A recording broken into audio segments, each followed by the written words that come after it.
for that, I'll turn it over to Stella Jordan.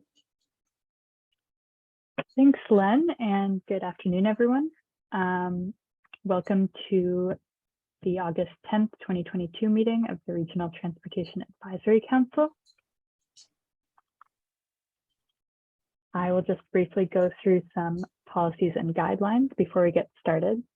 So you are invited to participate in our transportation planning process regardless of your race, color, national origin, including limited English proficiency, religion, creed, gender, ancestry, ethnicity, disability, age, sex, sexual orientation, gender identity or expression, veteran status, or background.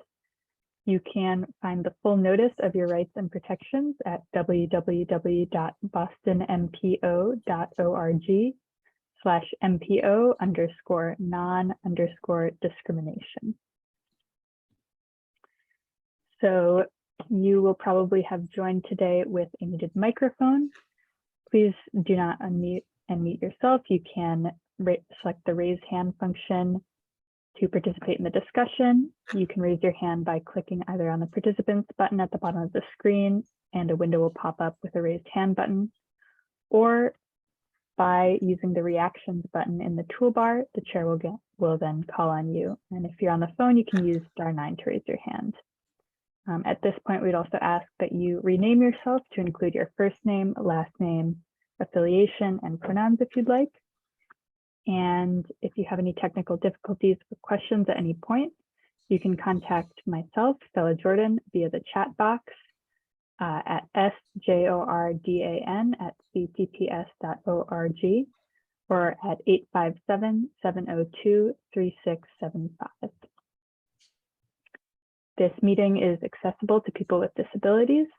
Zoom products are compliant with exceptions with the following standards: Web Content Accessibility Guidelines 2.1 Level AA standards, and revised Section 508 standards. If you require any additional accommodations in order to participate fully in this meeting, please contact me, Stella Jordan, via email at sjordan@ctps.org or at 857-702-3675. And with that, I'll turn it back over to Len for introduction. Thanks, Stella. And Stella's now is going to be pretty much managing these meetings, as Matt Archer did and Jonathan Church did with Matt's departure. And just one correction, though, to the instructions is that unlike the normal MPO meetings, you can mute and unmute yourself. But it does help me to raise your hand when you want to speak, just so that we can keep some order to the meeting. So that's it. We're going to start off with a quick round of introductions. I'll call your name, and if you want, you can repeat your name, especially if I mispronounce it, and just give a quick affiliation. Okay, and so just close my participants window. Let me bring that back up. Okay. All right, so we'll start with John Seward. John Seward, move Mass. Thank you, John. AC Fregosa. Anna Cristina Fregoso, Boston Society of Civil Engineers. Thank you, Anna Cristina. Andy Reeker. Andy Reeker at the City of Cambridge in the Community Development Department. I am a public transit planner. Thank you, Andy. Bill McNulty. Hi, Bill McNulty, Principal Transportation Planner, Old Colony Planning Council. Thank you. Coletta Frank. Hi, yes, Coletta Frank. I'm a member of the Select Board in Wellesley, and I work mostly on transportation-related matters. And I'm just here today to learn more about the Safe Streets and Roads grant application process. Thanks, Colette. David Montgomery. David Montgomery from the town of Needham. Thank you, David. John McQueen. John McQueen, Warwick, Boston. Thank you, John. Owen McDonald. Owen McDonald, town of Weymouth. Thank you, Owen. Rebecca Morgan. Rebecca Morgan with the Boston Region MPO staff. Thank you, Rebecca. Skylar Larrabee.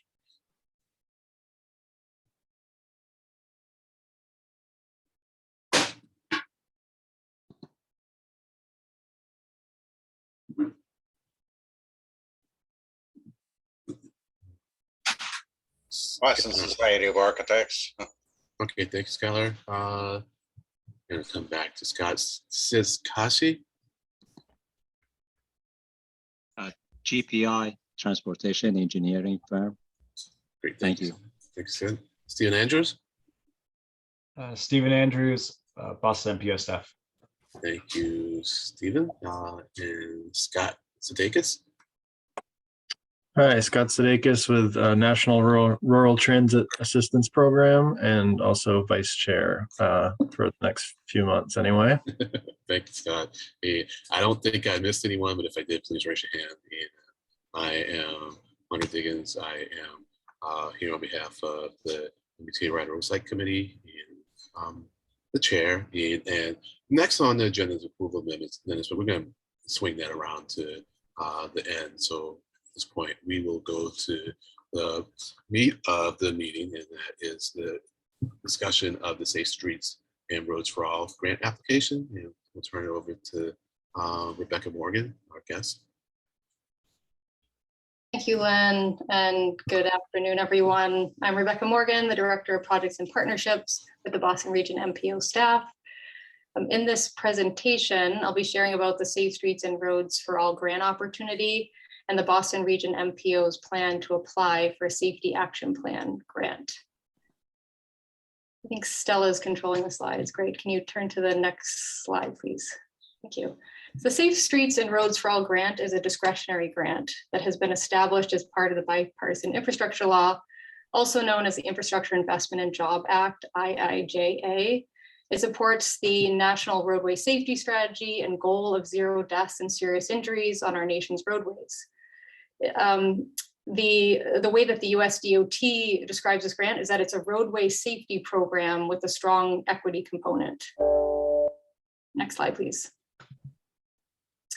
Safety and equity are essential to the mission of the Boston Region MPO and are 2 of the major goals identified in the Long Range Transportation Plan, Destination 2040. The Safe Streets and Roads for All is very much also part of the work the MPO is already engaged in, including our work in program and performance-based planning and programming. The MPO has adopted roadway safety performance targets to meet federal performance requirements since 2018. These performance targets relate to fatalities and serious injuries, including those pertaining to non-motorized users. The MPO's most recent performance targets were adopted in February 2022. Next slide, please. Not shown here, but if you look at the national trend, in recent years, safety statistics have been on a reverse course with the number of fatalities and serious injuries going in the wrong direction. We're seeing an upward trend nationally. This map here gives us kind of a regional look and shows us crashes that resulted in fatalities on our region's roadways within the Boston region and road basically between 2016 and 2020. And these are only fatalities. We haven't included in this map serious injuries. Now, as this map displays, and as like you're already aware, this is not just really an inner core issue, but it's a regional one. Next slide, please. The Safe Streets and Roads for All grant is an opportunity to bring funding to this region to prevent fatalities and serious injuries on roads and streets, which is commonly referred to as Vision Zero, or towards 0 death initiatives. There's $5 billion in appropriated funds for the next 5 years, with up to $1 billion for this year. Those eligible for this grant opportunity include MPOs, political subdivisions of the state, tribal governments, and multi-jurisdictional groups. Note that state DOTs are not eligible for this grant. Next slide, please. There are 2 grant types being offered. There's an action plan grant and an implementation grant. The action plan grant is focused on developing and completing a comprehensive safety action plan or a Vision Zero plan. And that can also include supplemental action planning activity, as if a city or town or region already has an action plan, it can be further developed under this grant opportunity. The implementation grant is to implement these projects and strategies or conduct some planning and design work. One point worth noting here is that in order to access implementation funds, a safety action plan is required. Next slide, please. MPO staff and the MPO board members are interested in what this grant represents and plan to apply for funds to develop a regional comprehensive safety action plan. MPO staff and MAPC are planning to apply jointly on behalf of the MPO. MAPC is an MPO board member as well as the fiduciary agent of MPO staff, and therefore the entity that would apply on behalf of the MPO. MPO and MAPC staff are closely coordinating on this application and plan to continue to work together if we are awarded these funds. Developing a safety action plan will allow us to access implementation funds in future years. Next slide, please. MPOs are eligible for up to $5 million to develop a comprehensive safety action plan. There is a 20% minimum local match required, which can include in-kind contributions or funding from non-federal sources. Next slide, please. We're committed to working collaboratively on this initiative, and we've been coordinating with our partner agencies and other groups and committees and forums like this one to really get the word out that we're planning on applying for this grant and to really gauge interest in either coming up with a joint application or partnering on this grant opportunity. We've been coordinating with Mass DOT on this application and have been using their available tools such as the Impact Portal to help us with this work. We've continued to coordinate with them, like in the development of this plan. One of the things that they've recently been working on is updating their strategic highway safety plan. So we'll plan to kind of coordinate with them if we receive these action plan funds to make sure that it's consistent with that plan, which is due to be out end of the calendar year. We also understand that other MPOs in Massachusetts are considering this grant application as well. We've been talking with them about their plans, and we plan to continue to coordinate with them to share ideas and strategies moving forward. And we hope to really develop something that will be helpful for the Boston Region MPO, but also other MPOs as well.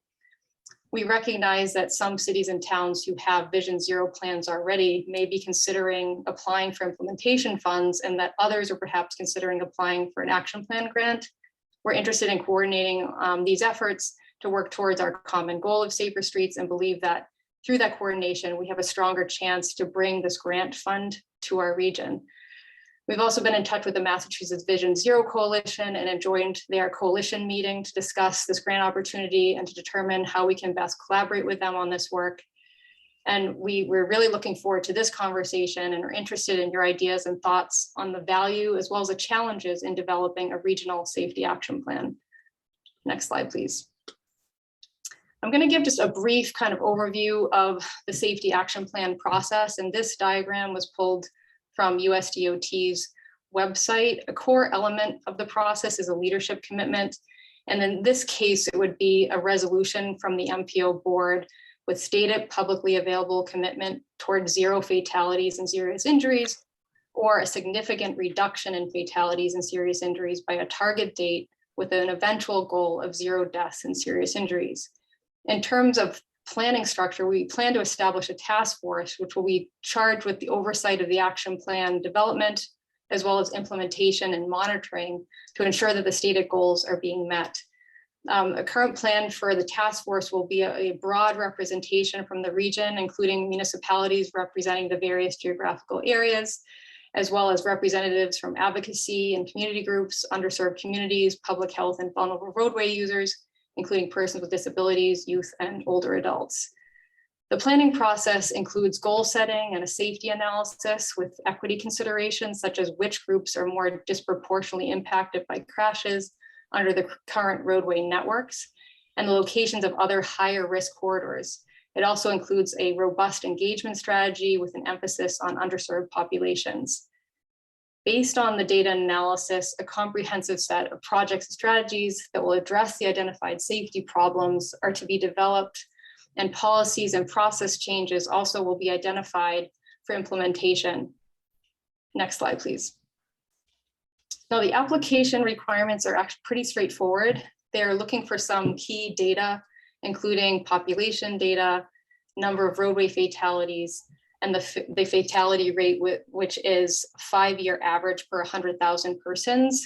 They also require a 300-word narrative that will describe the intended strategy along with a map, a budget, and some federal forms. So it's really limited in terms of what they're looking for this application. I think one of the biggest challenges we have right now is trying to limit the narrative to 300 words. Like, how do you describe the strategy that concisely? Next slide, please. Now, the selection will be based on 4 criteria. There are 2 safety impact criteria, which is the roadway fatality count, which is really favoring like the higher populations. There's a roadway fatality rate per 100,000 persons, which is kind of considering and favoring the high concentration of risk locations. There's 1 equity criteria, which is the percent of population in underserved communities. And there's 1 criteria that will evaluate the proposed approach and emphasis. And they've identified these 4 areas that they'd like to be included in that proposal. Employing low cost, high impact strategies, community engagement, adopting innovative technologies and strategies, and making sure that you're including evidence-based projects or strategies. Next slide, please.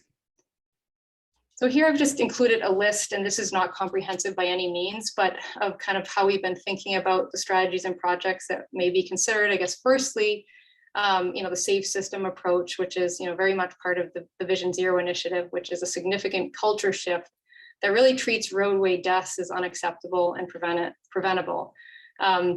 So the safe system approach is really this paradigm shift that basically says humans make mistakes. And so the focus has to be on lessening the impact of force to reduce crash severity and ultimately to save lives. So that's the general framework here.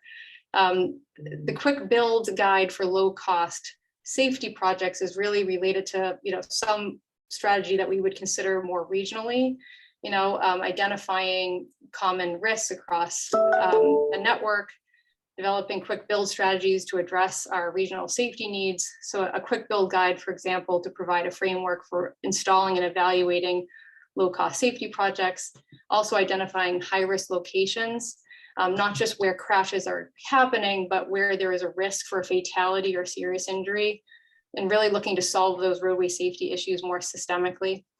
This is also very tied to complete streets. So considering converting a roadway corridor on a high injury network into a complete street with safety improvements, for example, controlling speed and separating users. We're also thinking about programmatic support. So perhaps supporting group purchasing for materials, for quick builds, design projects, establishing an infrastructure library, for example. There's also education programs that can be conducted, conducting educational campaigns for new or innovative infrastructure, and a focus on more data-driven solutions. So perhaps implementing kind of innovative data collection where there's gaps in data, and analysis techniques and strategies to integrate safety data, maybe perhaps across jurisdictions is kind of one thing that we've been talking about. These are just examples that we would be considered as part of the safety action plan development. The strategies and countermeasures will be developed based on the specific problems that will be identified as part of the planning work that will kick off this action plan. Next slide, please.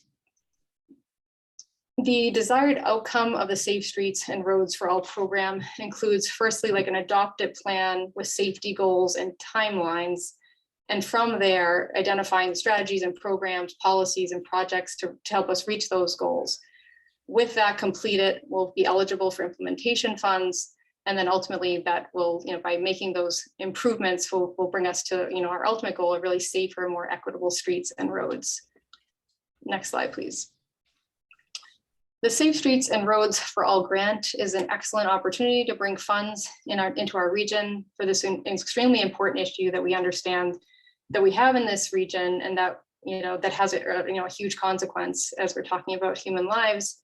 It is one that can be solved. I think that's the other important factor here. So by developing a regional action plan, we'll strengthen municipalities' ability to apply for implementation funds in future years, and ultimately help us get to that kind of our main goal of safer streets and getting us to really zero roadway deaths and fatalities in our region. Next slide, please. So we're in the process of developing the scope and budget for this application and plan to present application materials to the MPO board for approval on August 18th, which is next Thursday. Before the next steps with the board, we wanted to meet with you to share more about the MPO's plan to apply and to get your thoughts and input on this initiative. The deadline for the application is September 15th. I have included my email address. I'm not sure if it's clear here or not, but I can certainly send that information around afterwards. And we've also included a couple of links here, and I believe that they were posted as well. One is the Safe Streets and Roads for All grant information through the USDOT, their website, as well as MAPC's bipartisan infrastructure law resource page. Next slide, please. So at this point, we can open up for discussion. I've included a few questions here that we may choose to go through to kind of help guide the conversation, but we're just looking for your input and thoughts more generally. So anything that you'd like to share, any kind of insights or questions, be happy to have that discussion. Thank you. Thanks, Rebecca. And I see hands going up already, which is great. So we'll keep the slide up for like another few minutes, and then we'll drop the slide so that we can see each other more easily. And if you need to see the contents of the slide at any point, just let me know. We'll put it back up, and maybe someone will even type the discussion questions into the chat if possible. So first we have David Montgomery. Yes, thank you. Thank you for the presentation. I just had a quick question about this goal for 0 fatalities. That strikes me as, well, potentially could come back to, I mean, I think it's a wonderful goal, and yet I think you're never going to do away with all fatalities. And by building it in here, you're almost assuming a responsibility for that will kind of come back to bite you later with sort of promising an implied promise that you can do that, and then when you fail it, you've failed. It strikes me as I don't know, that's just something, right? I much prefer the construct of reducing the fatalities rather than trying to get to 0. Yeah. Thanks. Oh, sorry. No, I was just saying thanks. I paused. I wasn't sure if you were going to say something, Rebecca, without prompting. So I was going to say thanks, David. Rebecca, you have anything to say? Yeah, I was going to say, I think that's it. So David's a really important comment, and one that we've been thinking about as well. Part of that kind of the goal setting would be something that's done kind of in 2 parts. One, early on, to say, like, if we get this action plan grant, what would we like to try to achieve? And then through the analysis and identifying like those solutions to the problems, then identify what is really realistic and what would be the time frame, right? And so there is that space for like identifying, reducing by a certain percentage by this date. But in general, like the Vision Zero initiative is toward 0 deaths and serious injuries. And I think through, there's certain solutions from an infrastructure standpoint, educational kind of campaigns and things like that have been proven to be able to really, again, the shift in road design, reducing the impact of a crash has really proven to be strategies that actually can get you to a place where you're really considering that, like, people make mistakes, and so you have to build the road network in such a way to accommodate for that. So although you're absolutely correct, it's certainly there's risk there. I think it will be one that we will evaluate kind of early on through the analysis to determine what's feasible by what date, and what kind of commitments and partnerships would have to be in place in order for that to happen. And so, yes, I guess my point is I agree with you, and I think there's a lot of kind of analysis and efforts and strategies that have to go into actually putting a goal in that's actually we're going to be able to meet, and having a roadmap to actually get us there. Yeah, I think my thought is that the systems, people's abuse of the rules and following will change and adapt too. And so you just don't want to be in a position of having implied whatever people come up with, we got it covered, because it'll shift along with it. I mean, nobody really saw the Tesla revolution coming along, and self-driving, half self-driving cars. And, I'd be very careful about making those implied promises. That's all. Thank you. Thank you, David. Maybe swing back. I might have a question for you later on if we have time. So John McQueen. You're the only one that's ever said that. Yeah, sorry. You're a star. Anyway, Rebecca, thank you. Very interesting and ambitious. Let me ask I guess there are a couple of aspects in going after, I guess, some of the causes of the dangers or unsafety aspects. you would be able to perhaps fund design for the proliferating, let's say, of municipalities' off-road facilities, let's say like a rail trail, like Framingham, for instance, or that might be something. I just see a head nod. Is that a yes or? Yeah, I mean, I think I'd want to look into whether or not there's any restriction there on that. Oh, okay. Funds. I mean, what I know that the one piece is that you've got to kind of identify those locations where we're, having those serious injuries and fatalities, or, areas where the design is such where we understand there's a really high risk there for that. And there's a lot of data around that we have Okay. back forth. Okay. I would want clarification on that very specifically, because I haven't seen anything on that, so I wouldn't want to say yes and then find out that there's some limitation there. Got it. The other part of that question was removing some of the dangerous aspects. And I think you had a line item saying education. And I guess what an avenue is, I guess, it's re-educating existing drivers who only have to renew the license or take an educational re-education every, 5-10 years, something like that, maybe never. And they are out there perhaps, I mean, who knows, they might be distracted driving. They might not know some of the rules for pedestrians and bikes and who has the right of way. Wipers on and lights on type of thing to make them more visible. And those are things that, those are aspects that kind of cause fatalities, documented. So is there a way to get that education proliferated directly to those previously educated drivers who might falter, I guess, in their practices? And I guess one might be, with the RMV I guess they're exempt from being able to be funded. Is that right, for an education process? A re-education process, rather? I think that would be within, I think that's within what could be done, right? If we determine that that's a strategy that will, really have a significant impact on a problem, we can identify that in a plan.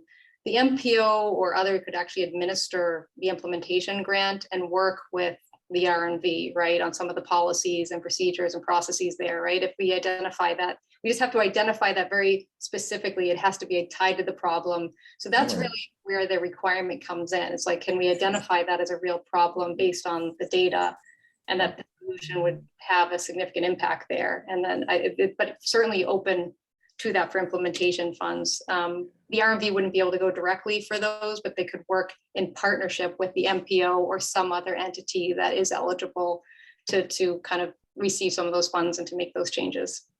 Okay, and the other arm of that is not just the education or making the laws, as I think you mentioned, but having people follow them and get them enforced. The ones that are on the books, sometimes the fines are too little for the police to take action, even though they're really obvious infractions that are dangerous, like not turning wipers on and not turning your lights on when the wipers are on. That's for pedestrians and other motorists. That's the real danger, and distracted driving. If the police could get more motivated, for instance, to be able to enforce those, because they're rather easily done visually. That would, because I've had the police chief or two tell me that it's just really not worth the time because of the lack of fines and penalties for them to enforce it. So I don't know how you could remind people that that's dangerous and it's in their own best interest and that of their neighbors. I don't know. I'm done. Thank you very much, though. Thanks, John. I mean, and Stella, if you don't mind, could you drop the screen for a little bit? And folks, like I said, if you want to see the screen back up, just let me know. You could type it into the chat, and we'll put it back up. And we will put it back up eventually. Okay, so Andy? So I think on a different track, I am actually very excited about having audacious big goals. And I think, representing myself as somebody who lives in Somerville and in Cambridge, working for the city, I think we also share those goals of achieving zero traffic deaths. And so, I think region-wide, it's really important to state that, these are definitely aspirational goals, but there are actually the cases of metropolitan regions, at least around the world, that have significantly minimized traffic deaths, primarily by focusing on what makes things safe for people walking and people biking, and then by effect, changing how people drive. So it does take a concerted effort. It doesn't happen overnight, but I think having the audacious goal and changing mindsets from a place maybe of apathy or a desire to just, maybe not upset the boat too much it's really important to change that mindset first. In terms of the MPO, in terms of like kind of work products, I would really love to see a fairly detailed analysis of what are the roadway characteristics that seem to lead to higher risk. In Somerville, as a resident, I've seen them do essentially an analysis of high injury crash locations and seeing if there's any commonalities. Are streets extremely wide? Are there lack of pedestrian safety measures like islands, those kinds of things? Because I think a lot of it starts to become clearer about what aspects that municipalities and roadway owners, what they can change, right? So while we can't necessarily change how people drive, and while enforcement is a portion of it, engineers and planners actually have a lot of influence on potential safety outcomes. And I think having that from the regional perspective would be really helpful for us in municipalities who sometimes we're, called a little bit wild or a little bit, I've actually heard the words, folks in Cambridge are crazy to be doing some of the things that we do. But with the idea that moving people slower is almost always moving people safer, and that we prioritize things differently because it is a safety perspective. So having some of the regional pieces to then also help us make the case about what we do in the cities would be super helpful, specifically on that point of roadway characteristics. I think the other thing that I was just kind of curious about was whether there's other sources of inspiration as you all prepare, your application for this grant that it would be good for us to read just kind of what's inspiring you all. And I'm actually kind of curious what that is for MPO staff. Thanks, Andy. And I'm sure none of your neighboring towns would call you crazy. No. So Owen. Yeah, we have some materials that we can share that we've been looking at. Denver has a plan, and there's others that have kind of come up with more regional plans. We've also been looking at the more local Vision Zero plans. Obviously Cambridge and Boston and others. There's a number of materials that we've been kind of reviewing and finding some commonality and some very distinct characteristics in terms of actually addressing fatalities and telling the story of people that that ended up, being killed in a crash, right? I think you see details like that, as well as, some that are very heavy on the system analysis side of things and identifying more of those commonalities across. So we've been reviewing those and trying to, pull out some of the materials that we think would be helpful in this region. More of that will obviously be done as part of the Get This Action Plan grant. There's kind of that initial stage of really pulling those materials together in a more robust fashion. At this point, we want to get a sense for the kind of range so that we can do a good job with, applying for this application and budgeting it well, really, and thinking about what we really need in order to do this, both a robust engagement effort, which is really a large part of what we're considering, as well as thinking about these various strategies. And so, Andy, I think that you're right completely. I agree with you completely. Thinking about those common kind of roadway characteristics and being able to do that kind of analysis, I think would be a real benefit to the region. So thanks for your comments. Thanks, Rebecca. And I was a little premature calling out Owen. So Owen. Thank you, Lynn. Rebecca, thank you for the presentation. Just been thinking about the concept of a regional approach. It seems that there are crash reduction methodologies for like Boston, Chelsea, Somerville, Cambridge might be somewhat different and variant from those in, say, Weymouth, Norwood, and Randolph, places like that, and different again from, say, Sherborne and Holliston.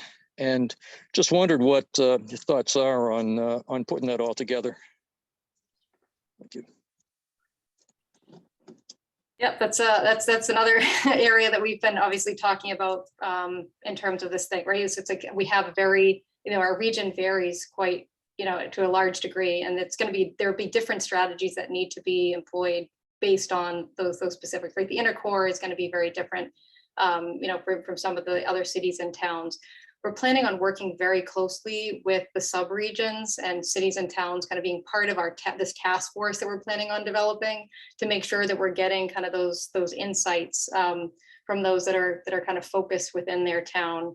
And then, some ideas we've been floating around is like having certain sections in this document that are very focused based on, the variability within, the problems that you would see, say, in the inner core versus some of these other cities and towns.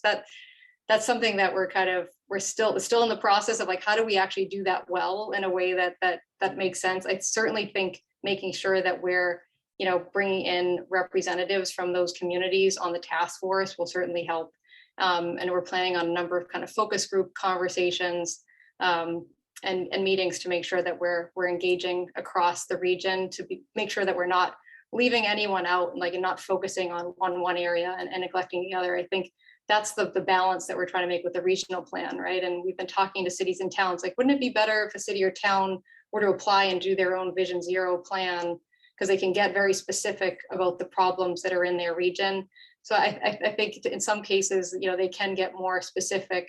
So we're trying to think about ways that a regional plan will actually provide, a level of detail that will be helpful for implementation funds, but also potentially some supplemental plans that could be developed in a future year. So we kind of give a broad range of, here's the types of things that can be done, the problems we're seeing in these various communities and regions. And then if necessary, there's the space for applying for an implementation fund with a little bit of additional work that may need to happen to kind of, I guess, get to the specifics of an issue in a specific town. So I know I'm kind of ranging in terms of how to answer that. I think it's because we haven't come up with this exact strategy there, but I think we're thinking the outreach, the task force, and then keeping space for kind of further funds where, the implementation grant allows for a little bit more specific application. I don't know if Travis Pollock is here as well from MAPC. I don't know if you have any additional input on that. Been working, with MAPC and thinking about this plan as well. Do you have any other kind of comment on how we're going to address that? No, first of all, I apologize for showing up late. I had the wrong time on my calendar. I want to apologize for being late.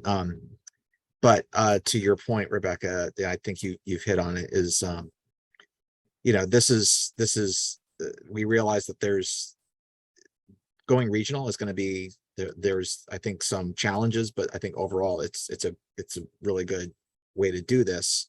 The challenges there, obviously, that there's different things that have to be done. Rebecca's talked about thinking about different representation on a task force and looking at it as to what might work in one area might be a little different in the next. And I think, there's kind of two things that come to mind. One is that because we're the way that we're developed and there's so many municipalities, it's I think it's good that we think regionally, because many of the challenges, they cross the different lines because the corridors, they span many different municipalities. So we don't, I think we want to make sure that if one municipality is really tackling something that's a challenge in this corridor, that those things continue and find ways to, move further along as the corridor goes from community to community. We don't want something that's, I think, just isolated. So I think that's one thing. And maybe to Andy's point, I kind of like the way, Andy, you talked about, think about the characteristics. So I think what maybe a characteristic of a certain type of challenge in a, maybe slightly residential, somewhat commercial area in Newton could still apply to someplace further out. That's similar in terms of maybe similar street width and traffic and everything, just because it's in different parts of the municipality, or excuse me, the region, doesn't mean that the solutions maybe, or some of the best practices can't be applied from place to place. So. Thanks, Travis. Colette? Thanks, Thank you. Lynn. So I think my comments and questions really tie in with what Owen has just been talking about. So I'm representing Wellesley in this discussion, and we have just spent a lot of time developing a sustainable mobility plan to, make it safer and more welcoming for people to do anything other than driving their car alone. And so I think the municipalities know where their hotspots are. I have 2 or 3 areas in mind that we already know in Wellesley are challenging intersections close to schools that people find a little bit scary to walk and bike. And there's a few locations that we have that are right on the border with Natick or with Newton that we know are real hotspots for same thing, just helping people walk and bike to school or walk and bike to the Green Line or whatever. And so the regional thing, I think, really has a lot to offer, because when I saw this grant come through, I immediately talked to our executive director and said, where do we think this could work? But then I realized we don't have a safety action plan, so we're not even in the game. So we've just spent all this time planning, and now we have to sort of start another plan so we can get a grant to tackle the things we already know are problems.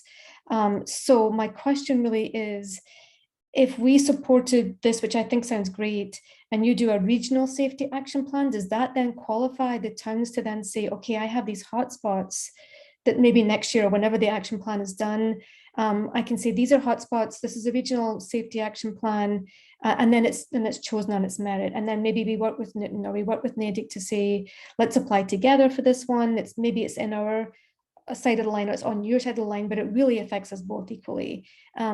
So I'd like to understand if you develop this safety action plan, can we then leverage it? So thanks. Yeah, that's a good question, Colette. And we need a clarification on that as well, because it's come up a few times as we've been having these conversations. And I did get an answer from USDOT on this specifically. I asked, like, if the MPO develops a regional comprehensive action plan, can cities and towns then apply separately, whether it's a joint application with the MPO or an application on their own or jointly with other municipalities? The answer was yes. You can use the regional comprehensive action plan to then apply for implementation funds in future years. If there's any specific information that may not be in there, there's a location that came up that didn't get captured, which we would look at those hotspots, right, and want to have conversations with you to make sure we're capturing those in the plan. For whatever reason, if they're not, there is a supplemental piece that you could include in your grant application for implementation funds that can cover that. So, so thankfully we did get that answer, and I was happy to hear that. So I think you can use that plan for implementation funds, and you do not have to do that in partnership or in a joint application with the MPO. Although that is a potential strategy that we could consider moving forward, if that makes sense. All right, now that's really helpful, because some of these hotspots are on DOT roads, but some of them are on local roads. So, it really varies. Thank you. Great. Thanks, Colette. And did you have something else you wanted to say?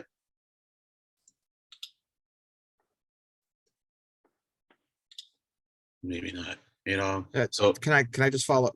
And Rebecca, I think I believe that the way the grants, the federal grants work is that if a municipality is applying for implementation, they can apply as part of that to do supplemental planning and design if they have, let's say, a hotspot or a corridor, and they say, we have everything for the comprehensive safety action plan because we have the regional plan, but we need to do a little bit more thinking on a planning side before implementation.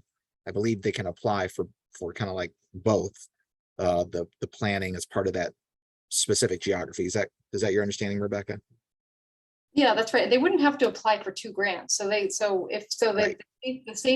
regional safety action plan will meet all the criteria that's required for the action plan. And then you apply for implementation funds. And as part of that, you just specify any planning work that might need to be done, like a little bit more specific, maybe even design work or planning as part of that implementation fund. So it would be a single grant application, and you just specify that this little bit of work needs to be done in order, for this particular implementation, since if it's not covered in the regional plan. So yeah, I think that we're saying the same thing. Is that what you were conveying, Travis? Yeah, and sorry if I just said the same. Yeah, I think we're all trying to learn how these new grants work. So, this is going to be a learning process for over the next few years, but that's, yeah, I think we're trying to say the same thing. Great, thanks. I mean, General had her hand up. She says she has to step away. Hopefully she'll be back soon. I'm going to go before you, John, because you've had a chance. I mean, so to answer your questions, consideration for task force and community engagement, I'm going to suggest that you somehow include the business community in here, because often they are left out, and they can be a big component, especially when it comes to stuff that involves parking and that intersection with cyclists. And also, I think that if you do put the business community engaging in, we might stand out in a positive way. So I'll suggest that. In terms of programmatic and policy ideas, if by programmatic you mean things like complete streets, and I would certainly say let's try to do more of those, because they often have multiple modes involved in the program, in the project. That's always a good thing. And I think also we could try to get at some of the housing stuff, because I kind of feel, especially in this area, the way that we can maybe work on housing will be through transportation, and with good transportation projects that incorporate good housing policies. We can help to maybe deal with that issue. And in terms of a regional safety plan, I am happy to hear that a regional plan will help with the local plans, because the big problem on the local level is just there are just some towns that just don't have staff to do what needs to be done. They don't have staff to do the grants, certainly, and plan a project. And I don't think they're going to have staff either. I could say that maybe we could have in the grant that we would fund an FTE or something.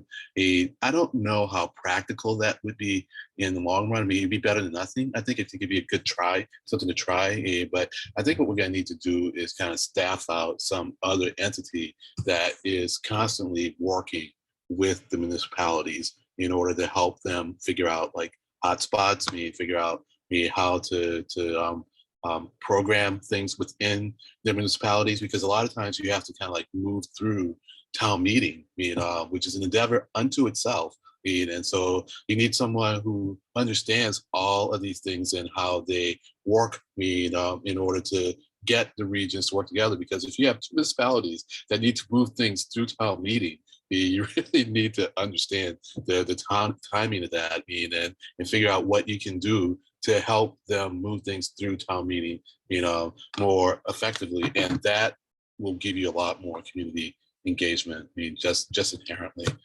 so that's it. So Jen isn't back. You can comment on that if you want, but those were mostly suggestions, Rebecca, which you can feel free to ignore as opposed to questions. Yeah, I think that last point you made about like thinking about town meetings and how to best manage that, where you do have some towns, cities that don't have maybe a very limited kind of planning staff. So how do we address those challenges there? I think that's one that I think we're going to have to brainstorm a little bit further on this, Len. We're actually building our own capacity. Our plan for this grant is if we get awarded, even the Boston Region MPO, we wouldn't be able to complete this in a time scale that would allow for implementation funds to be accessible without going to a consulting firm. So right. We're putting this out to bid. And although the MPO would be leading with MAPC, really having that capacity through a consulting firm or team to kind of support with the outreach and engagement, the focus meetings, doing some of the analysis work and identifying the problems. But that doesn't solve this, what you're conveying here as a challenge, right? Is really getting the input from those towns that do not have, say, someone that's on staff that's identifying this and have their own process. So I think that's one we really need to spend some time thinking through how to best address that. So thanks for raising it. I've noted it down here for some follow-up, because I don't have an answer to that, but I think it's one we need to address. And I think maybe that might follow me on the MAPC, and instead of like just having a liaison to the State House, maybe having like a municipal liaison, and or maybe even a couple, because we do have like 100. It's it's 9,700, municipalities in our MPO. So, it's quite an endeavor. So going to go back to John, and then we're probably going to wind this up because we have some more things on the agenda we need to work through. So, John? Yeah, thanks.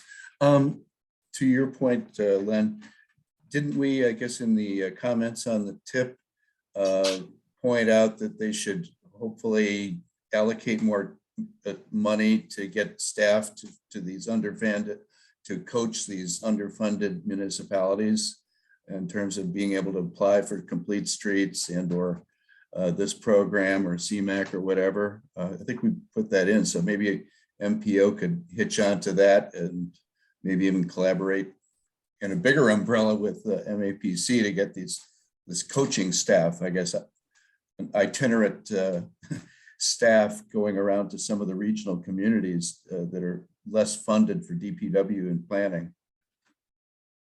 So maybe that's one tactic. On the funding of this, for instance, can a municipality apply for this and apply it to a complete street program or a CMAC program or something where there are already facilities that are needed and that could expand into a bigger area, let's say a sphere of protection, and sort of lump these funds all together? Would that be possible, or does it have to be siloed? I know that there was a question in the Q&A actually that was similar to what you're asking, and I know that you can apply for a complete streets grant and apply for a safety action plan or safety, or an implementation grant. You can do both.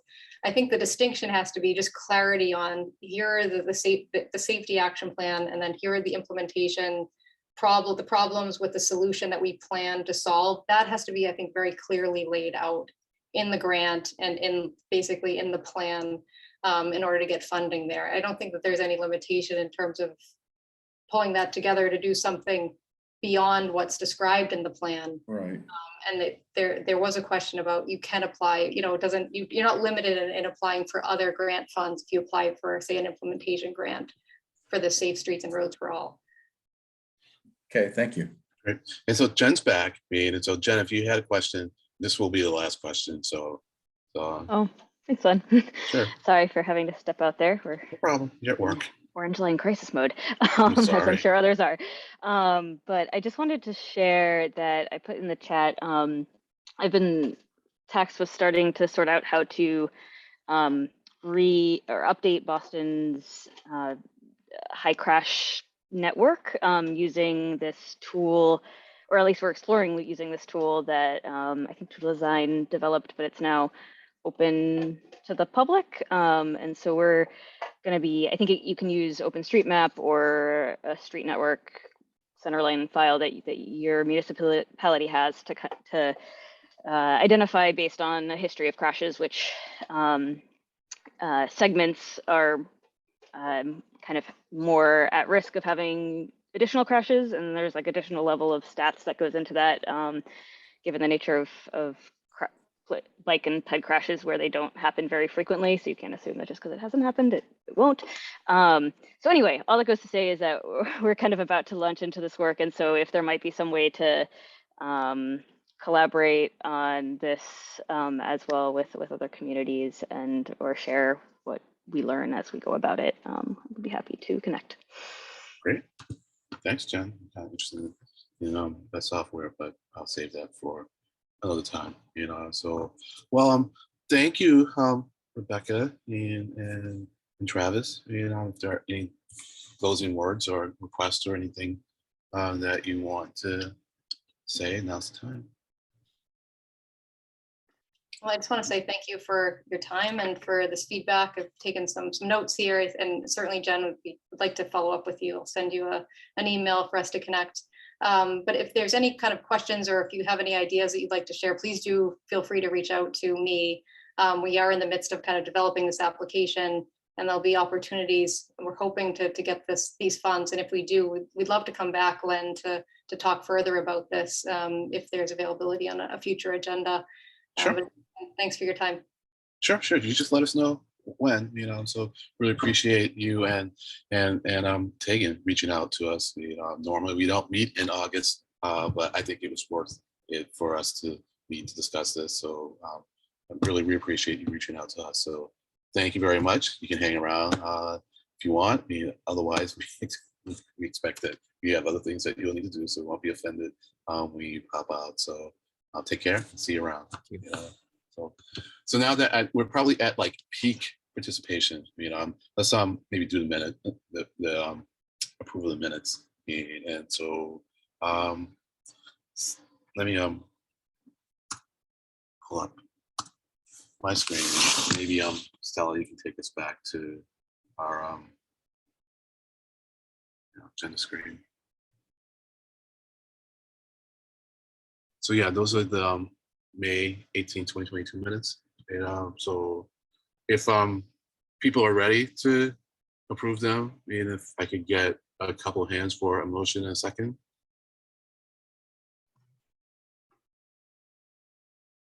I see a hand clap by John Queen.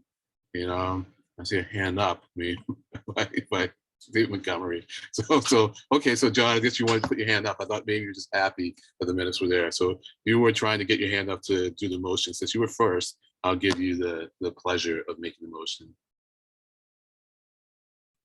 Actually, I'll second it. Okay, then David. David does it. David went for it. I make a motion to approve the minutes as presented. Thank you. Thank you, David. And second by John. And so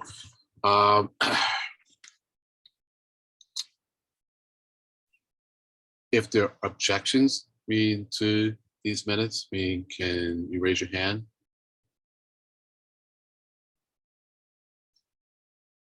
If there are any abstains, can you raise your hand?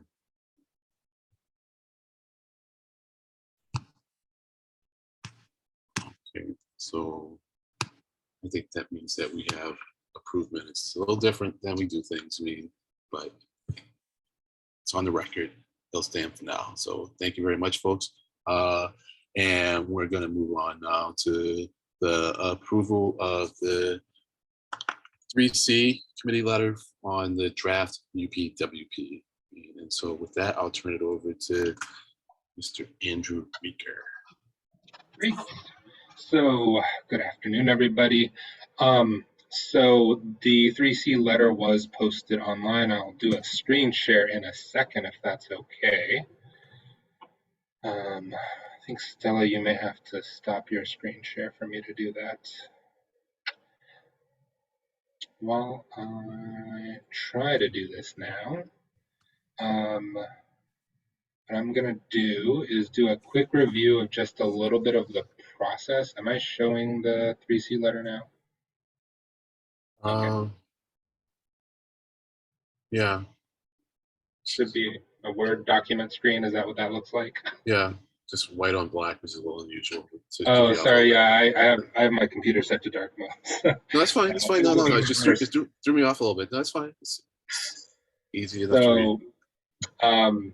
Just as a quick review of process, we've had a couple opportunities to ask questions to MPO staff over the past few months about the development of the UPWP. We've actually had a chance as I think individuals to review the UPWP, and we held a 3C committee meeting to discuss kind of the outlines of a comment letter. Based on that conversation, I've actually drafted what was posted. Today, I'd like to confirm whether there's any desired modifications and take a vote based on the conversation that we have in the next few minutes. If there are any significant modifications, although I don't expect many, I may need basically a little bit of time later this afternoon to make those modifications. But the reason for getting a vote first before making those finalizations is that the UPWP comments are due on Friday. And so I would like to have this group's authorization to make those kind of changes before everybody actually sees the final text. So that's just a very basic thing of the process that we've been through to get to this point of having a letter. The couple questions that I'd like to address today based on some communications I've received by email over the past 24-ish hours, have been first to just confirm the content and then review the signatories. So in terms of content, basically there was 3 points that came across during our discussions in the 3C committee. I think first off was that this year's UPWP has been a little bit less transparent than we've actually experienced in other years. I think there could be a few different reasons, but one of the things that I think was brought up in the conversation was that specifically there's been some modifications to some of the proposals that just weren't clear about like how those modifications were made. And I think it just felt like a little bit of a necessary thing to just, highlight that that's happened, and, really just essentially ask, for a renewed commitment to some kind of transparency around those decisions. In terms of ongoing priorities, I think in the review of the other kind of documents, the TIP or the LRTP, this transit modernization program, and in particular for me a little bit personally about climate resilience, there's really nothing in the UPWP that continues support for those. So I think that that's something that I think we just want to highlight as an ongoing priority. And then finally, I think just having an understanding, and a third suggestion here under the additional suggestions paragraph is just, I think that there's some tables that provide, a sense to the public and of course ourselves really who review the UPWP of how the studies are allocated. They're set up to only kind of tell us, how many studies are done each year on what topics. It'd be great to get a sense of more details of, is it, how many work products? So there may be one study that has 3 memos, or one study that's, maybe just more creating materials, or, different things like that. Or, another way that other kind of organizations study this is how many dollars are being given to what topic, right? So getting a better sense of that rather than just the number of like kind of line items within, the UPWP was really helpful. So I'll pause just to ask if there's any questions or discussion on the content, and then I'll get to the signatories in just a moment. David? Yeah, thank you very much for this. I think it's a great effort, and I have just a couple editing suggestions. One is that I would capitalize board, so Boston Planning MPO board, and also when we refer to the advisory council, I think it says the members of the Regional Transportation Advisory Council. I do a parentheses there, call ourselves the advisory council with capital A, capital C, and then follow that throughout. But otherwise, I think this is great. And one of the things that's really good about it is it's not so long as to have somebody's eyes glaze over. It's succinct. So thank you very much. I know this is kind of an extra lift, but it's arguably the most important one that folks on this committee do every year, and I'm grateful for you for doing it. Thank you. Thanks, David. Let me pull up the participants list. Looking for hands. Jen? Yeah, I just wanted to thank Andy and the committee for putting this together. I think it's all very well put. I can't officially vote because Boston is on the MPO, but just wanted to say that I appreciate the thoughtfulness of listening to that conversation and putting a lot of our sentiments into very well written words. So thank you. Thanks, Jen. Any other hands? All right. So tell me, Andy, what do you want to do next now? Do you want to vote next now, or do you want to move on to other aspects of the letter before we vote? So I would like to just review, just because more or less it sounds like we're almost final here. So I do just want to review just kind of the list of folks that are put at the bottom of this letter as the signatories. I think in the previous letters, I may have mistyped a name, so I have to own up to that. I think I mistyped Skylar's first name, so I apologize for that. And John, I know, John McQueen, I know you wanted to have a little bit of a discussion just on, whether you're included and how you're included at this point. Because you are a member of the committee, but I know you had some concerns about the process, so I wasn't sure how exactly, and I'd like to actually ask right now, John, how would you like to be included or not included on this letter, just so we have that, for everybody. Well, thanks a lot. I appreciate seeing it on in black and white or white on black. There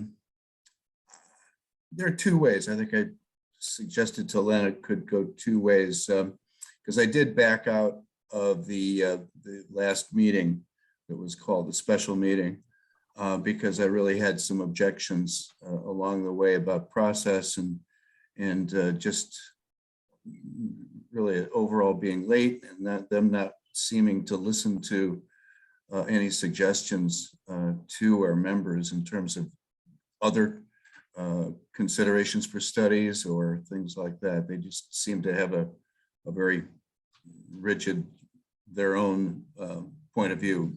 So I could either go with what you have, or it would be more reflective, I guess, of my involvement as for me to abstain, since I had input earlier on and it remained pretty much the same. I agreed with, your net on everything. I just had more comment on the fact that we didn't have as much room for input as a council.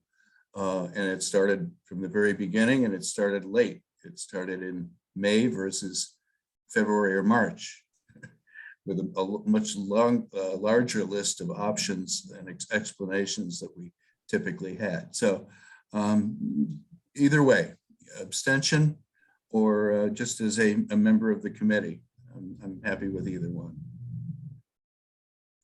Your decision. Thank you. And I hear you, John. I think though, I think just the entire process though started later, with a later ending point. So I don't think it's that they got to us, with the process more developed, because they started later. I think that was just the plan, all along. But it's different than it was last year, that's for sure. Go ahead. Yeah, and usually their first iteration, yeah, it was a much more extensive document with many more options, if I recall.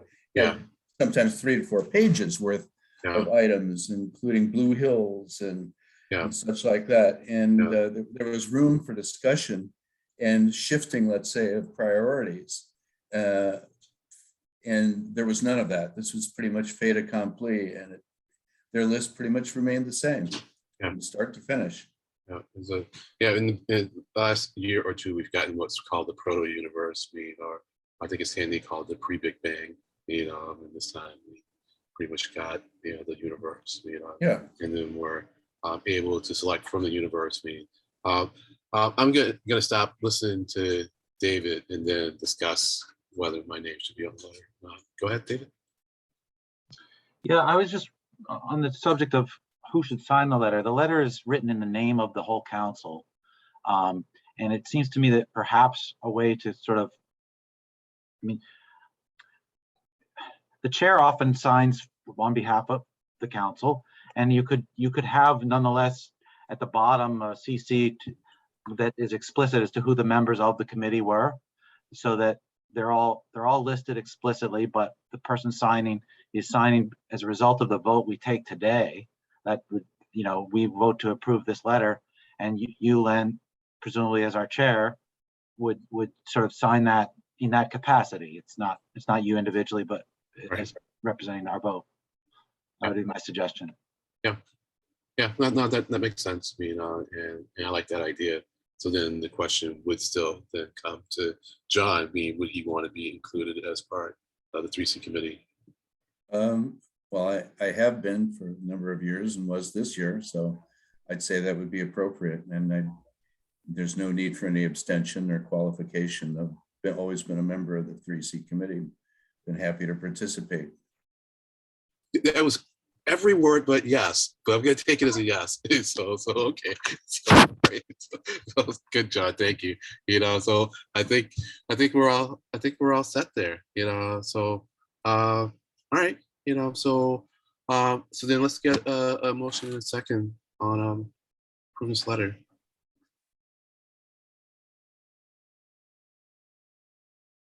John Seward.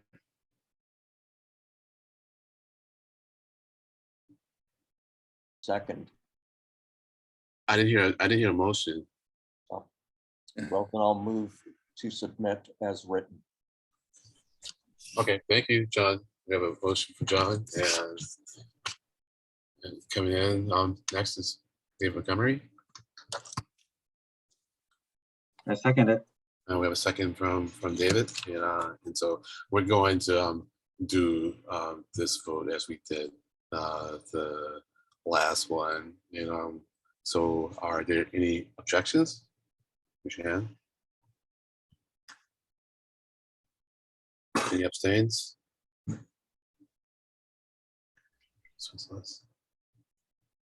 Okay, and so for all the members who are here, presumably you are voting yes. We will document those names and have an approved letter. So thank you. I'm sorry, I see a note in the chat. It's about minutes. Let me scroll down. So I think we just approved those minutes. Those I are from. believe you approved the May 18th minutes. Was there another meeting on the 11th? Oh, okay. That was the full meeting. I think the 18th was a special meeting. Yeah, that's right. And so then there will be at some point, but not tonight, not today. So. Yeah, we are working our way through the backlog slowly but surely. Right. We'll get it to you as soon as possible. And so so next on the agenda, I think, is the chair's report.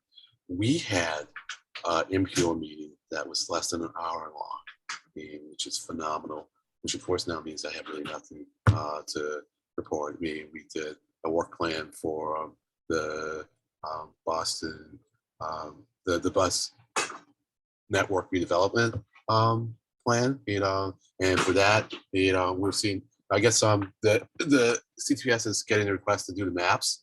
And as I said, the fact that we're doing the maps, I think really means that it's going to happen. So when you see these little signals that are indicating that, oh, this is really going to happen, or at least we're really planning on a change to happen. So that's pretty much it, from the last MPO meeting. There are some revisions, I think a tip amendment, which was that didn't really expect any of our spending on discrete projects.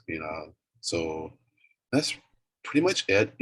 I'll just give you a little preview of what's coming up in September. I think Michelle Scott is going to join us to talk about our ideas, thoughts about the next LRTP. Stella, you want to give me a little more input on what she's going to discuss with us?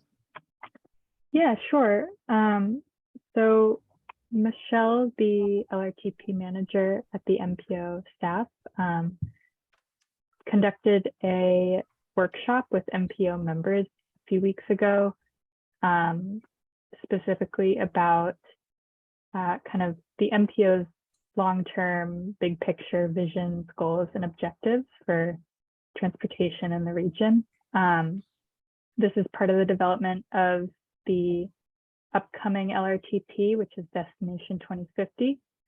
And she would like to conduct basically a very similar version of that workshop with this advisory council to get your input on these kind of big picture vision, goals, objectives, kind of the framework that the MPO uses for decision making, and what works and what doesn't in terms of how this all plays into the on the ground decisions that we make about projects and funding. So Michelle will be joining us for that. I believe it'll be an hour or under, and then I think there's room for more conversation about the LRTP and development in general as well. Great. Thanks, Stella. And then probably for the October meeting, we will discuss the most recent corridor study that was released. And I want to do that in the context of Ken's discussion with us about helping to develop a pipeline. And so that was a pretty hefty document. So we haven't read a whole lot lately. So maybe start exercising those reading muscles, and so I may ask to have that at least a link to it sent out maybe in early September, before our September meeting, with the expectation though that it won't be for that meeting, for the following meeting. And so I think with that, we can kind of head out a little early. I mean, have I covered everything on the agenda, Stella? I believe the last item was just if there's any old business, new business, member announcements. Yeah. And even if you have some ideas about what you might want on upcoming agendas, now's the time.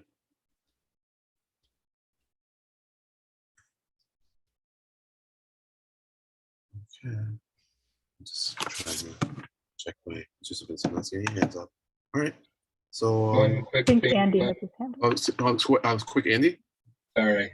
I think when you change the skin tone sometimes on Zoom, it makes it harder to actually see. I just realized this. Oh yeah. I mean, so I would go for like Martian green if I could. Yeah. So. Like, I would love a rainbow hand, to be honest.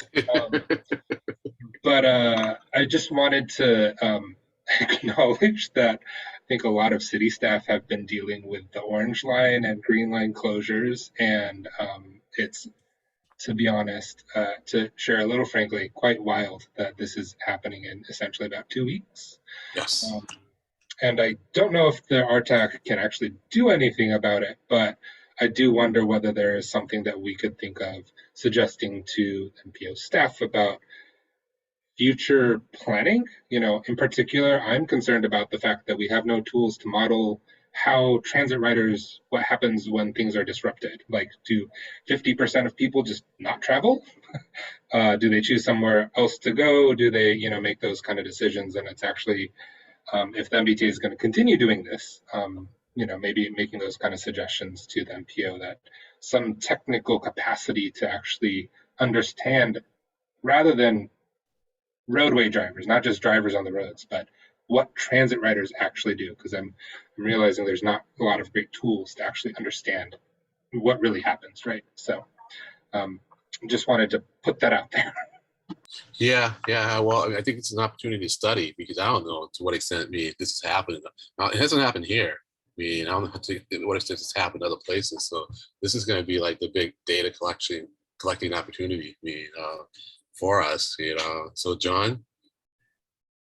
Yeah, I agree with all of that. And I think another aspect, well, number one, I don't know if you had any chance to take a look at the ABC, Rick Domino's proposal for an alternative plan, but it's basically to shut down through Labor Day, and then after that, not have it shut down, but except on weekends for the Orange Line.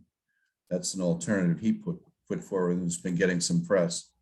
But another thing to take a look at might be some more organized or best practices, I guess, workarounds. If you shut down a line and have other alternatives sort of impeded as well, for instance, like at Haymarket, where the Orange Line and the Green Line are impacted, how can they really get people from, let's say, point A, point C, let's say from Jamaica Plain to Charlestown, something like that. But what's the best way? Is it buses, or is it buses with more, let's say, straight line express lanes and things like that, and enforced like that? We reduce the automobile lanes, let's say, and make it more bus express. I don't know, but if we could, somebody could put together a really best practice standard, here's what we're going to do, as opposed to it seems like it's being made up every time without any kind of sense of what has worked and what will work. Because you had more buses without doing any restrictions on other vehicles or even the buses there. It's just going to be a big cluster, whatever. Yeah. Well, I am sure, from what I know, just from what I've seen at CTPS, and my interactions with other people at MassDOT, is that they are thinking about this a lot, and they we are aware of most of the implications of their actions. I mean, and by I say most, I mean, there are going to be some things that they just don't expect. I mean, but it's not for lack of thought. I mean, and I think to the extent we're not seeing anything yet, is because they're still working on it. You know, and so it's, yeah, but it's just a hard problem. You know, I'm not quite sure. I mean, how we got here. That's really what I'm interested in. You know, and I'm not quite sure where to go for that answer at this point in time. You know, but it's that doesn't really matter. I mean, except that maybe it would be a predictor as to if something like this is going to happen and when it might happen again. You know, but and it will. It will. Yeah. Yeah. Well, yeah. I guess. I mean, you know, the problems are so deep and so broad. Yeah. Just safety alone.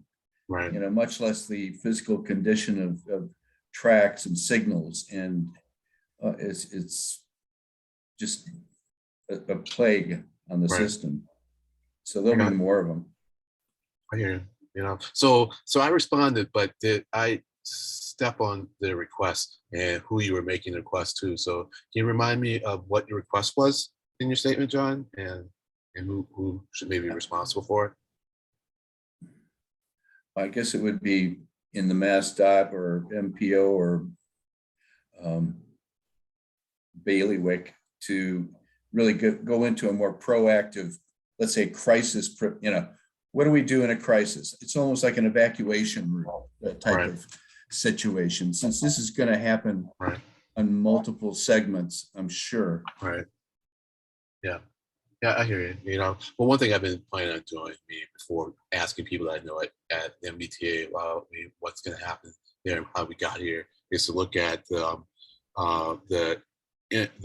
MBTA's board of directors meetings. You know, because they often have good presentations there, and I'm sure MassDOT is having their board of directors meeting. So just finding out what I can on my own before asking around. But I think we will have, you know, our next meeting here is beginning of September. We'll be well on the way by then. And I might just communicate with you outside of the meeting, John, if I find something. Okay.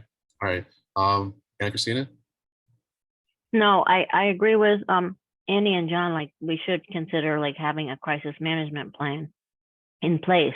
But the fact that the T is willing to shut down during revenue hours is huge. I mean, that's huge. They'll never do that. And there's no way they're going to do a partial weekend opening. They took 6 years to do the Harvard Square tunnel because they did weekend closures. I mean, you can't do it. The costs, getting the logistics of getting construction equipment in and out, it's just too much. Yeah. I think that what they're doing is good. I think it's actually, they're not going to be able to do it all that needs to get done. I mean, it is over 100 years old. And we'll learn something from it. I mean, especially if we can really use buses. I mean, intelligent. I'm sorry I say it that way because it makes it seem like alternatives not intelligent. You know, use the buses in maybe less than obvious way. And by that, I mean, when we have like these breakdowns, I mean, a lot of times what happens, I mean, we start shuttling, is we shuttle from one end to the other straight. And so you get up, the buses get loaded up at one end, and when you get to the middle, it stops. They're all packed. And I suggested that you kind of deploy the buses so that you have maybe one that goes express from one end to the other end, and then you have more local buses in the middle. So as to so like at the second stop, it's not congested or full because it's starting from there. But that would require like a deployment plan in place for various types of places that have breakdowns. Not only that, I mean, I don't think they have a big enough electric fleet. You would just have diesel everywhere, and I'm not sure that would be healthy. You know, there's give and take all the way around here, but it's old. Yeah, not here. David? Yeah, just a sort of variation or extension on what I think John was proposing. I've been hearing a lot of comments on the public radio about criticizing that this shutdown is coming on the heels of a period of, the pandemic where we had such low, an extended period of low usage, and that we should have, planners should have seen that coming, used the low ridership period to make the investments. The disruptive shutdowns should have occurred when nobody wanted to use the system. We missed that opportunity. So I guess when we ask ourselves, well, what next crisis management, what next crisis is, maybe we also should be asking ourselves, how do we prepare for the next unexpected slowdown and take advantage of that? Yeah. Yeah, I think part of the psychology, well, too, is that, well, one is I'm kind of wondering where the money's coming from to do this, because it's a lot of money. Is the state putting it up or the feds putting it up? Because the T wasn't going to, I think, do this kind of spend, because it just, it's looking, it got a lot of money from the feds just to keep the system running as it was, and it's going to require more to do this. And it's looking at a pretty intense fiscal cliff when the Fed's money goes away. So without understanding where that money comes from, I think it's hard for us to say, well, the T should have just done this. The psychology of it, though, is that you're going through a pandemic, people are having a hard enough time, and then it's like you're gonna do something else to them.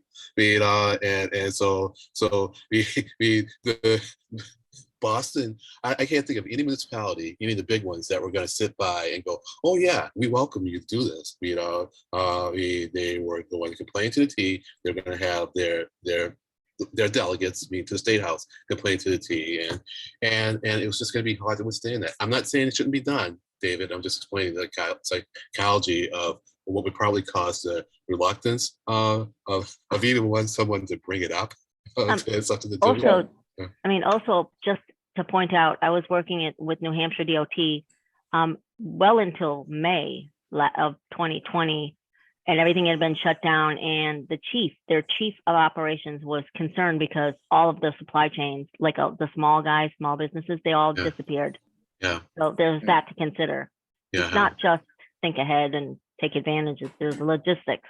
Yeah, that's a good point. Well, the other reason that this didn't happen, let's say during the COVID time, the downtime, was that the issue hadn't been flagged by the feds at that point. This is a forced opportunity, let's call it that, to correct the system, and starting with the ones that, at least the Orange Line, which got, the bridge and things like people jumping off into the river. Yeah. A forced correction, if you will, right? So I'm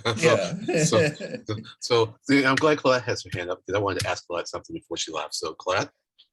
Yeah, and I appreciate you letting me talk, because I know I'm not a member of this committee, but what I find kind of really super frustrating in this whole situation is, the service on the T has been so poor for a long time, it needs a lot of reinvestment. We're in a really bad place where we're forced to take this really super drastic action, but I think we got to really, we've got to work, or somebody needs to work on PR for this, because we should turn this around from being something we're devastated about to being an opportunity. This is a time to, that line's been running, from what I read, at 5 miles an hour for a long time. That's utterly unacceptable, but people sort of were ground down and accepted it along the way. That is no more acceptable than this shutdown that we have right now. So this is a time for us to say, what can we get from this shutdown to make, it's a month, it's going to be horrible, I'm not denying that, but it's a month that we have a shutdown, and then there should be something much better at the other side. And it really frustrates me to read the Globe, and all it is complaint. Whereas before that, it was just complaining about bad service. And this is at least one way to answer that, to resolve it. I know it's horrible and we shouldn't be here, but we are. And sort of thinking back to the shutdown during COVID, there were planned restrictions on service during COVID, and all hell broke loose about those restrictions. And so the service was put right back on. The only restriction I remember actually happening was a shutdown in the Green Line, which people were really upset about. But they advanced, several years worth of work on the Green Line by closing it down for a month or 6 weeks or something like that. So I don't know. I think that there's a real PR problem here, and I don't know if part of the reason maybe that we're leaning into this being a disaster is that to focus the legislation and the sources of money to give money to the T to fix what's been decades in the making. We're reaping decades of underinvestment here. And although the administration has been putting a lot of money into the system, it needs a lot more on the capital and sort of upgrade and maintenance side. There also needs to be some hard discussions happening on operations budgets, you know, and I know, Lan, you and I are on the MBTA advisory, and it's really a struggle to understand that budget and what's going on. So there's a lot of work to do here, but I'm kind of really frustrated about people complaining about bad service, and then we have a drastic fix. Don't get me wrong, it's drastic, but it's going to have a good outcome, hopefully, a good outcome, or at least a better outcome. A month of real pain, and I feel for the people that have to go on shuttle buses, but we have to do whatever we can to make those shuttle buses work and support that, and that's where we should put our energy. I'm sorry, I'm ranting here, but anyway, that's how I feel. But also, I think we have to embolden our state delegates to hang in there when the T does stuff like this, because a lot of times people complain to them, and then they put the pressure on the T management, or the board of directors. That's where it gets hard for the T to have the courage to do things like this, because then the Secretary of Transportation, slaps them down. So and so even on our level, Colette, we absorb a lot of the negative input, and kind of buttress our state delegates and say we're hearing this too, but we support you in supporting the T, and that emboldens them to just stand by the T on things like this. So my question for you was, if you read the UPWP and you saw the flexible fixed route bus service study, did you have any thoughts or feelings about that? So we are not part of the MBTA from a bus perspective, Lan. Yeah. So most of my focus is on our RTA from a busing perspective. We don't have any fixed routes in Wellesley. We have microtransit, so all my energy is going into that, to be honest. So okay, all right, that's fine. I have nothing really to add. I mean, I read it and I'm aware of what's happening, but no, I have nothing to add.